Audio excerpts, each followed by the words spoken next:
Thanks, everyone. Good morning, and welcome to our People Matter post-election update, which we've put together relatively quickly. I'm Richard Barker. And I'm Angela Lown. And what we're going to cover today is all sorts of things that have come out on the back of the election earlier this month in respect of employment law and HR. Just a bit of housekeeping first. There will be a recording available afterwards. That will be sent to those of you attending by email, but also available on our website for anyone who wants to access that. Excuse me. You'll note that we have got a question and answers box. By all means, during the course of this session, ask any questions in that box. We will try and pick some of those up during the course of the recording, or at the end, if there are quite a lot of questions, we anticipate there might be, we'll try and stay on for sort of 5 or 10 minutes. We're due to finish around, well, we're due to finish at 10:30, but we can hang on if there's still a number of questions we want to deal with. You'll probably appreciate we can't necessarily answer everything, but we'll try and do as much as we can to answer some of those queries. At the very end of the session, there'll be the opportunity to provide some feedback. I'd encourage you to do so. It really helps us shape these sort of sessions moving forward. So that can be positive or constructive. We'd really welcome any feedback. And finally, I just wanted to say thanks to our events team, Leanne, who's on this call, and also our professional support lawyer, Charles Piggott, for pulling this together so quickly. The King's Speech was less than a week ago, so I think it's a real credit to them that we've been able to pull this together on the back of some popular demand quite so quickly. Okay, so today we're going to be chatting through the recent employment policy changes that have been announced, when we expect them to come into effect, and how employers should be preparing. So just a bit of a run through in terms of the chronology and the timeline. The election, as people will probably remember, was announced Rishi in the rain on the 22nd of May. And on the 24th of May, Labour announced or published their Good Work plan, which was, making work pay, delivering a new deal for working people. Now, there was already quite a lot going on the back of the Taylor report pre-pandemic in terms of looking at the way things work, and actually the Conservatives were looking at a good work plan as well. But Labour issued that on the 24th of May. That then sort of took form in its manifesto ahead of the election on the 13th of June. And ultimately, one of the key elements was that they promised that there would be a new employment bill within the first 100 days of entering government. And there was also a commitment to consult with businesses, trade unions, and civil society, as they described it. On the back of that, we then had the King's Speech last week on the 17th of July, which added a bit of flesh to the bones. And that's the sort of purpose of today, really, to talk through that. So it's unclear at the moment when the changes will come into effect. As Richard just mentioned, while Labour hasn't made any clear time commitments, it has said that it will introduce legislation within 100 days. But different measures are going to take different lengths of time. So repealing existing law is much less complicated than creating a new law, and secondary legislation is quicker than primary legislation. Wholly new measures are going to take longer to develop than tweaks to current legislation. And of course, there can be delay caused by opposition in the House of Lords. Now, Labour's ambitious reform programme has a wide variety of measures which will be implemented in stages over its initial term. And we're hoping that priorities and timings will be a little clearer once the Employment Rights Bill has been published.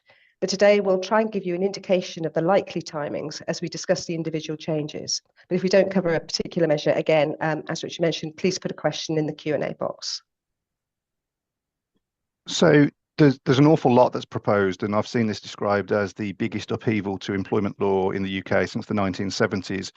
What we've tried to do is break that down, all those changes, into 4 core elements, and those are what's on the screen at the moment. Those are good work, family-friendly rights, equality law, and collective rights. And what we'll do is go through each of one of those elements or those pillars in turn and give you an overview of the changes that are proposed, and then also what employers should be looking to do in response to that. So Angela, on good work. Yep, so on good work, the first key change is around basic day one rights. So Labour is proposing removing the current 2-year qualifying period for unfair dismissal and making it a day one right subject to provision for probationary periods. Now, it's not clear how that's going to work at the moment, but Labour has said that it will ensure that employers can operate probationary periods to assess new hires, while still stating that the changes will help to ensure that newly hired workers are not fired without reason. Parental leave and sick pay are also said to become day one rights. As I'm sure many of you know, at present, parental leave has a 26-week qualifying period, but it's not clear what is meant in relation to sick pay, as there's no qualifying period for SSP. So these changes to unfair dismissal rights and parental leave can be made by statutory instruments, so secondary legislation, and could be brought in relatively quickly. However, for reasons that aren't very clear, they've instead been included in measures that will be included in the Employment Rights Bill. And so that's going to take a little bit more time. The next proposal is around zero-hour contracts. The new government is planning to require contracts to reflect hours that are regularly worked, to give workers reasonable notice of changes in shifts, and provide compensation for cancelled shifts. And these proposals build on measures in the Workers' Predictable Terms and Conditions Act, which is not yet in force, and they reflect recommendations in the Taylor Review. Fire and rehire has long been a focus of the Labour Party. The new government proposes to strengthen the current inadequate code of practice that was actually approved only shortly before the election and introduce remedies against abuse. On the national minimum wage, the remit of the Low Pay Commission is going to be extended to consider the cost of living when setting the national minimum wage, and age differentials are going to be removed. And that could happen relatively quickly, as arguably there's no legislation required for extending the remit of the Low Pay Commission. Finally, and perhaps most ambitiously, the government intends consulting on merging employee and worker status.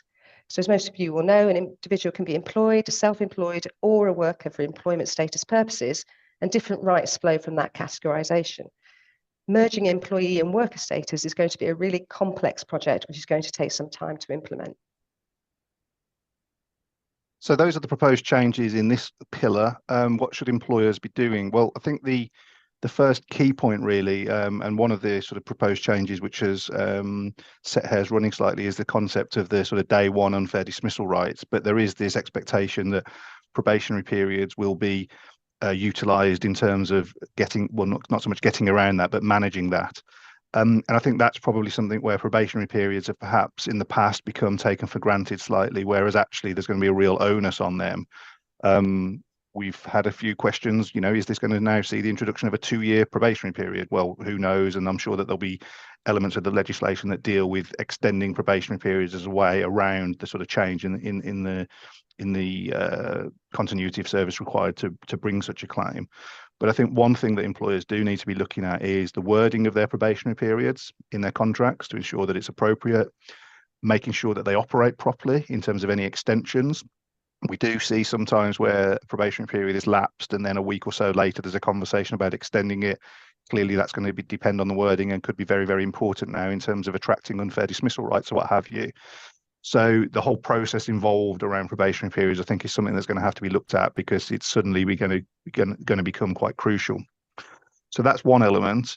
I guess moving on to some of the other points that Angela raised, there's going to have to probably be, when it comes to 0 hours contracts, reconsideration within businesses about what is the optimal mix of permanent and temporary staff, and how that works in terms of the use of casual workers, 0 hours workers, what have you. Assessing the impact of the genuine living wage on labour costs, if that is a proposal, and we're going to see the national minimum wage shifted so that it is a genuine living wage, that will have a natural impact on costs. But also, as Angela alluded to, what quite a big change is this proposal around single worker status, which we're used to from a tax perspective, and lots of you will have gone through IR35 assessments in that terms, but that's where, from a tax perspective, the employment law doesn't quite match up. So there's probably going to have to be a number of sort of audits and assessments around the sort of true status, if you like, of those people you engage, because if we are going to move to a single worker status, then that's something that you're going to have to take a look at moving forward. And we're going to remove this sort of notional sort of worker where there's kind of these mid rights in between self-employed and employed status. So next is family-friendly rights. Yep. So there are a number of proposals around family-friendly rights, and the first is to make flexible working the default. So employers are going to be required to accommodate requests to work flexibly as far as is reasonable. And that's a significant change from the current wide grounds for refusal. And as you know, the right to request flexible working became a day one right in April of this year. It's also going to become unlawful to dismiss a woman who's had a baby for 6 months after her return to work, except in certain specific circumstances, which are currently unclear. And this is a further extension of the enhanced redundancy protection for new parents that came into force on 6th of April. In perhaps a more populist move, the government is proposing a new right to switch off. Again, it's not clear how this will work in practice or whether there will be any form of opt-out, but employers will be expected to have constructive conversations and work together on bespoke workplace policies or contractual terms that benefit both parties. And on bereavement leave, we'll recognise that losing a loved one is one of the hardest things that a person must go through. And while the majority of employers do give workers the time off that they need, a statutory right to bereavement leave is to be introduced for all workers. And finally, the government has proposed a review of the parental leave system so that it best supports working families within the first year of a Labour government. So again, how should employers respond to those kind of proposals? I think the first thing to say on this is to almost step back slightly and realise that this isn't all sort of new in terms of being driven on the back of a new Labour government, because there was actually quite a lot of change already in April of this year that you'll recall, changes to flexible working in terms of widening the scope of that, changes to paternity leave and entitlement, and also the introduction of carers leave. So we've all been able to see the way that the tide is flowing for several years, even under the Conservatives, in terms of flexible rights and family rights and what have you. So in terms of what employers should probably be looking forward or looking to do moving forward, it would be a review of the current offering of family-friendly rights. And there's probably two elements to this. There is one, which is, well, should we just wait to see what the new changes are? But also, given that we can see the way things are flowing and the way things are moving, are there any enhancements that could be made now? On the back of the changes in April, are you currently undergoing a review of what you offer in terms of family-friendly rights, flexible working, etc.? And are there elements of this where you could perhaps go further than the current statutory entitlement, given that we know the changes are moving one way rather than another? So those are a couple of points for people to consider as to whether you review it now or whether you wait to see what the changes are, given that we don't know exactly when those changes will come in. And I guess the final thing there is about monitoring parental leave review. That's something that is obviously, as Angela says, that is going to be looked at quite heavily by the new government. And again, similar to what we said on the single worker status, it's perhaps something where you want to ensure that you are keeping, any appropriate data in terms of how these kind of things are working, so that you, as employers, can feed into and be part of that review. So, equality law. Yeah, so as a reminder, from 26th of October this year, there's a new duty to take reasonable steps to prevent workplace harassment. And the HRC is currently consulting on changes to technical guidance, but it does seem to be interpreting the new legislation as extending to a duty to take reasonable steps to prevent third-party harassment. There's going to be more protection for workers with a terminal illness. The government intends working with trade unions and others to ensure that workers diagnosed with a terminal illness are treated with respect, dignity, and supported at work. On the menopause, large employers with more than 250 employees will be required to produce menopause action plans, setting out how they will support employees through the menopause, much like gender pay gap action plans. The government also intends publishing guidance on measures to consider related to uniform and temperature, flexible working, and recording menopause-related leave and absence. There's also going to be an extension to equal pay rules and a plan to enshrine in law the full right to equal pay for ethnic minorities and disabled people. There are also plans to introduce ethnicity and disability pay gap reporting, with the current gender pay gap reporting requirements to be used as a starting point. And these proposals are to be included in a new draft Equality, Race and Disability Bill, and are therefore likely to be introduced over a longer time frame and may not be implemented in the current session. Just before I go to the employer response on this one, there's one question that's come in on probationary periods. I said that might be an area of interest. So a question's come in, what would be deemed a reasonable length of time re the probationary period? Should they make it a day one right? Well, I suppose that's the million-dollar question in some respect. Is there going to be any guidance or legislation about what is deemed reasonable? I think we've all arrived at a point at the moment where, generally speaking, 6 months is deemed reasonable. Sometimes you see 3 months, sometimes you see slightly longer, you see the 6 months extended. That feels reasonable. Whether with this new change it might be deemed that actually 12 months is reasonable, we don't know. But I suppose that is the million-dollar question in some respects, and something that we're going to have to wait for. But as I say, probationary periods I think really are going to take more of a key role than perhaps they have in the past. So now, in terms of the employer response to what Angela's just talked through on the equality strand, again, similar to what I've said on other sections, just bear in mind that some of the anti-harassment rules and legislation were coming in pre the election and the government change in any event in October of this year. And so we're seeing a lot of clients reviewing their policies around harassment and actually organising training, delivering training to ensure that all of their employees are trained in that respect, because as with all other areas of discrimination, there is going to be potential defence if you can show as an employer that you've taken all reasonable steps to prevent it from happening. So that is something that people were looking at pre-election in any event. But again, with the sort of the way that the tide is flowing and the shift, then that is something that, you know, employers are going to have to very much keep an eye on.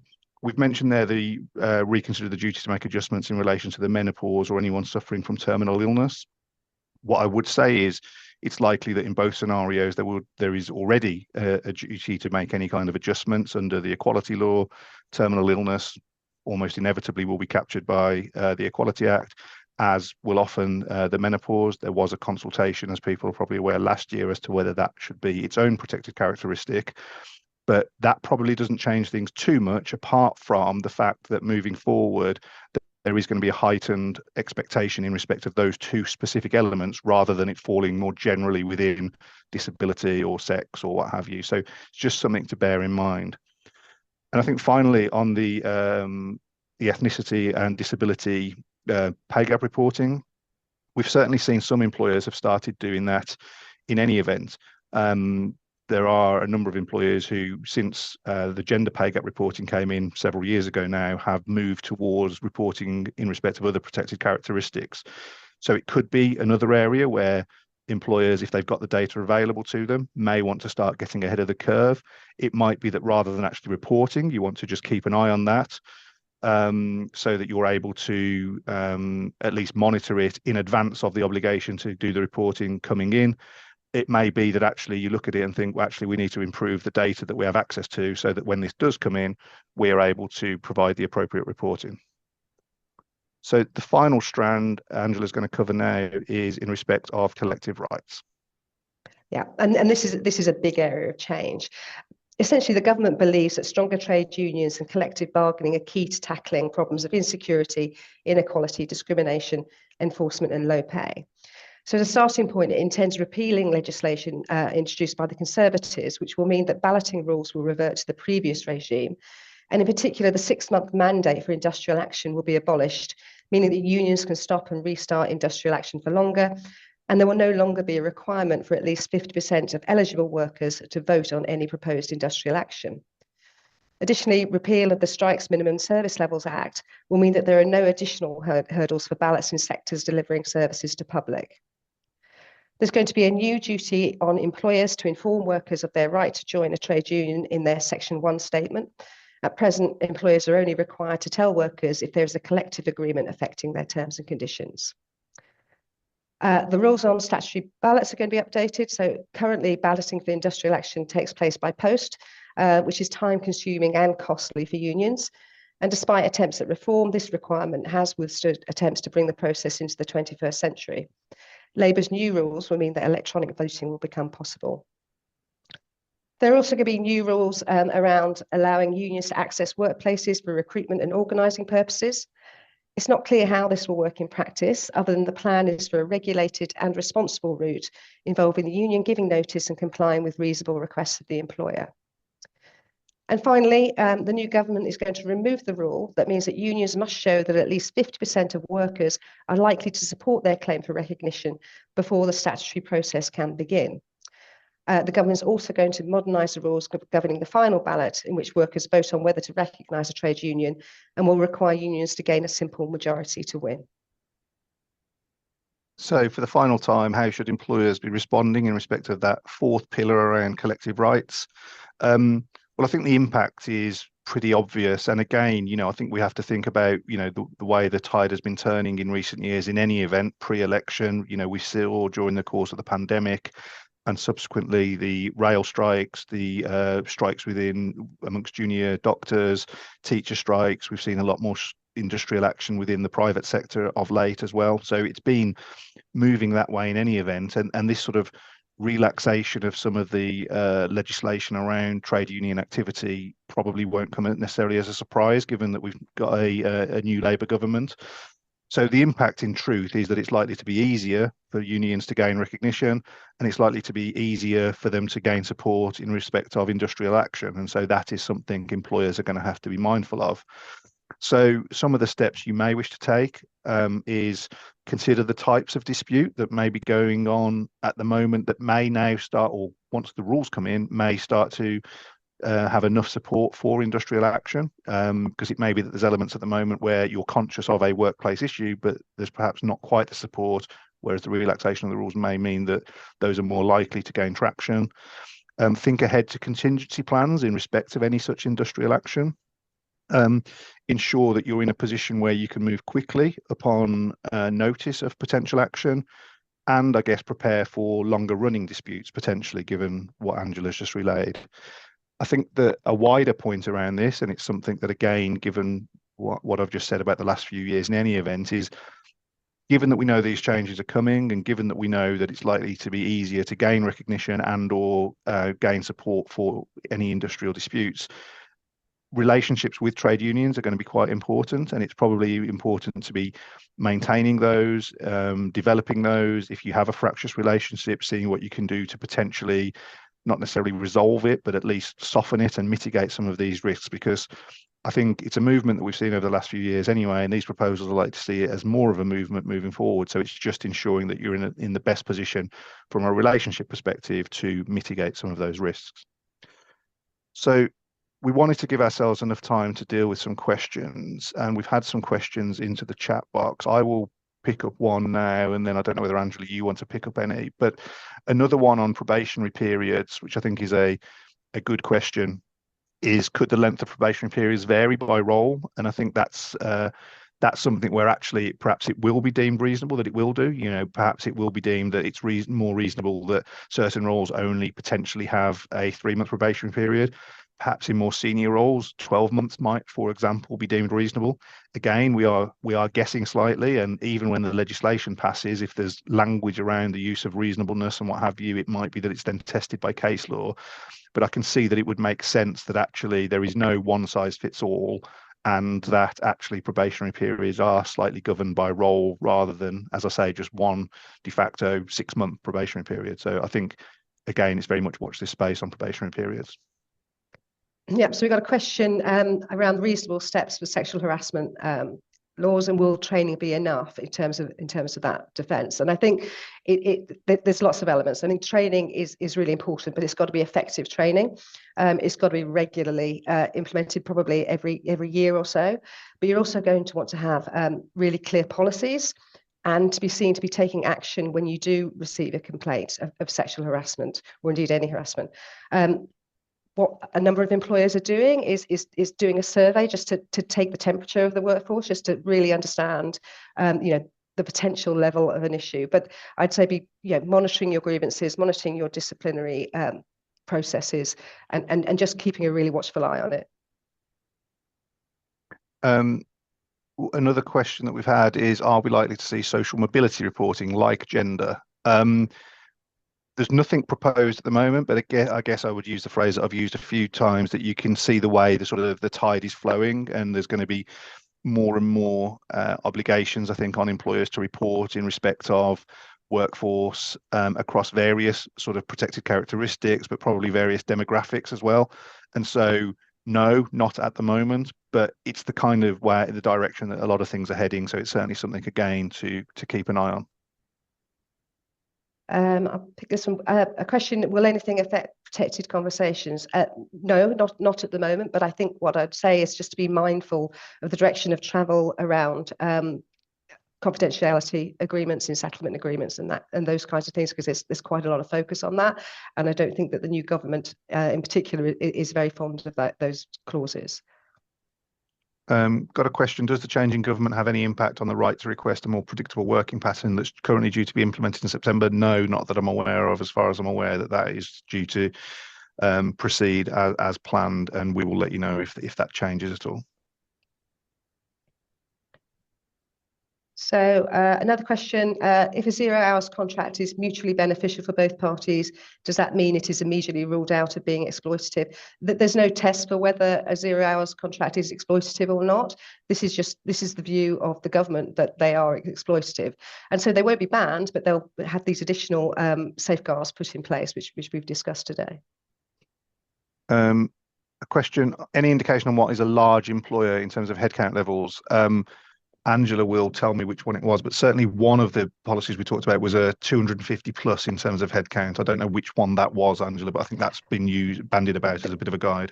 Yeah, that was the menopause action plan. Yeah. And I think 250 employees is a fairly typical cutoff for large employers.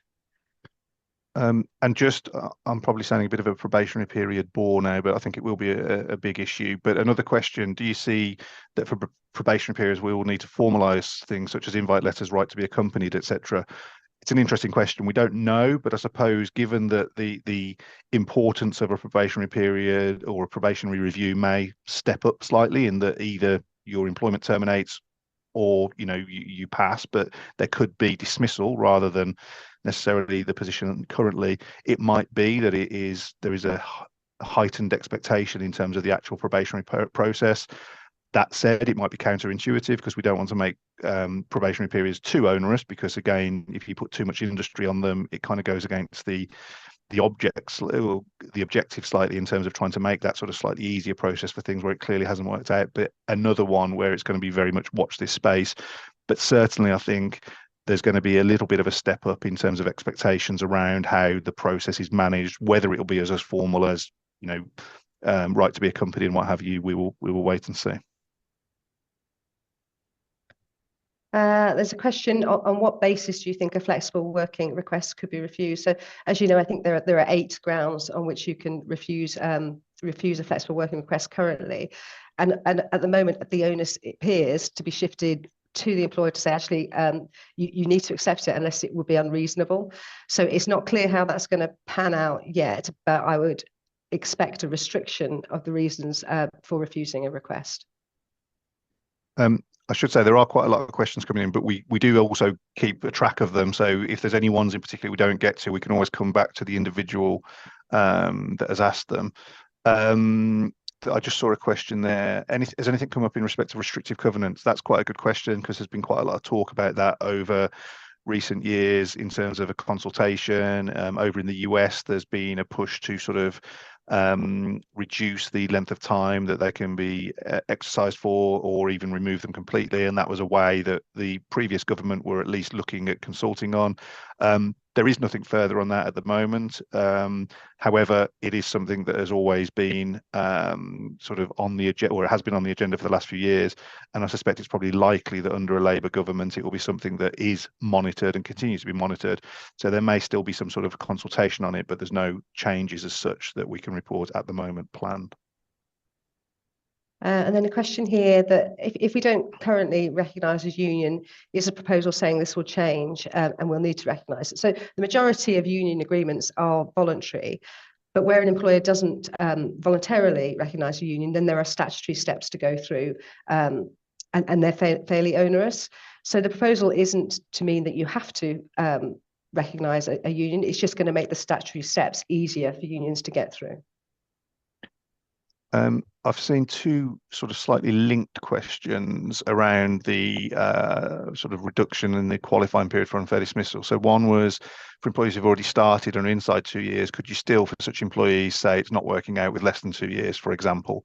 We will wait and see. However, I would be, again, don't hold me to this, I would probably be surprised if it becomes a retrospective right for those employees who are already in employment. I suspect it will be for employees employed as of X date in the future, that moving forward this will apply. As I say, don't necessarily hold me to that, but that's how these kind of changes have been implemented previously. The other associated question, which I'm just now trying to find, but I can't find. Perhaps, Angela, if you pick up another one and then I'll try and come back to it. Yeah, so will guaranteed minimum hours in contracts also fall into 0-hour contracts? No, they won't. This is what the government is trying to encourage, that actually we have this, that the workers understand and know what hours they're going to be working, so in line with the sort of predictable Workers Act that's coming into force. I can't find the other question I was referring to, but one question has come in. Any advice for companies that do not currently have probationary periods? I think the advice would be look at implementing them. Again, you're probably going to have to do that only with new employees only, rather than seeking to sort of introduce them for existing employees, especially existing employees who've been with you for some time. But clearly, if the rules around unfair dismissal are going to be governed by the use of a probationary period, you could choose not to have a probationary period, but it does appear then that there may well be a day one right for unfair dismissal. So it's probably in any business's interests, if you don't have probationary periods currently, to at least explore whether they're going to be of benefit to you moving forward. Conscious that we've slightly overrun, perhaps we'll pick up one question more each. I don't know, Angela, have you got another one? Yeah, I don't think this one's been answered. Disability pay gap reporting, problem with incomplete data due to people not being willing to disclose, and will the legislation cover this? I suspect that you will only be able to work with the data that you've got. I don't see, there being provision for you to have to go around and ask people directly, or for employees to be required to disclose. So I think the reporting will be based on the data that you have voluntarily disclosed. I found the question I was looking for earlier. If we go to a single worker status, when would continuous service be from? I.e., would it include time spent as a casual worker? Another very good question, probably unknown. I suspect it may well do, but I suspect there might also be a bit of an analysis of how casual that relationship was. I mean, currently, time spent as a agency worker or a temp wouldn't go towards continuous service. There is an element there that often it's through an agency and what have you, but it's a good question. If you move to this single worker status, what's going to happen to people who've worked casually for 2 or 3 years in terms of continuous service? That said, continuous service might become less of an issue from an unfair dismissal perspective for the reasons we discussed. It might become more of an issue from a redundancy perspective. But that, I think, feeds into Angela's point that this concept of a single worker status is going to require quite a lot of work. We're very used to people are being employed. We've done a lot of work around workers. If you look at holiday pay, the Uber cases, those kind of cases, we kind of know what a worker is now. And then the self-employed. So it's an area that will need a lot of work. And that is a question that's been raised that is relevant to that. The final question we've got on here is, will this webinar be emailed to us? Yes, it will. This will go out to everyone who's attended, but it will also be available if you want any colleagues to have a look, or you don't get the email, on our website, on our People Matter page, where a number of these sessions are hosted. And I think, given that we've overrun slightly and we've answered most of the questions in the box, like I say, we will review those that we haven't answered and try and come back to people, but I think we will conclude there. So yes, thank you very much, and thank you for all the questions. Yep, thank you.